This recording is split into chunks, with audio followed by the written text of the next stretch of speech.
Alright, no, yes sir, you know what it is. Tito Bison na naman po, no. For today's video nga pala, nagluto pala ako ng fried chicken. So galing pala akong palengke. So yan, hinugasan ko na yung apat na pirasong leg quarter. Hiniwa ko siya sa apat na piraso. Pagkahiwa ko ng apat na piraso, minarinate ko pala ito.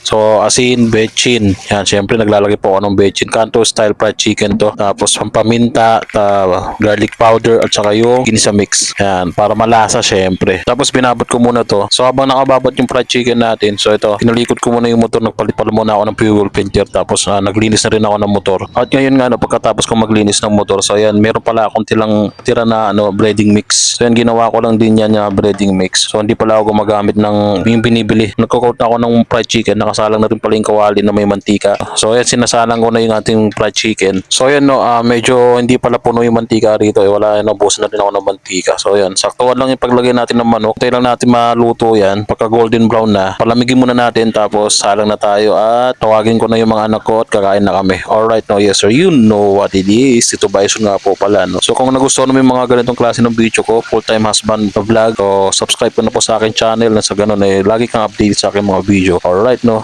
see you on our next vlog. Tito Bison nga po pala, no.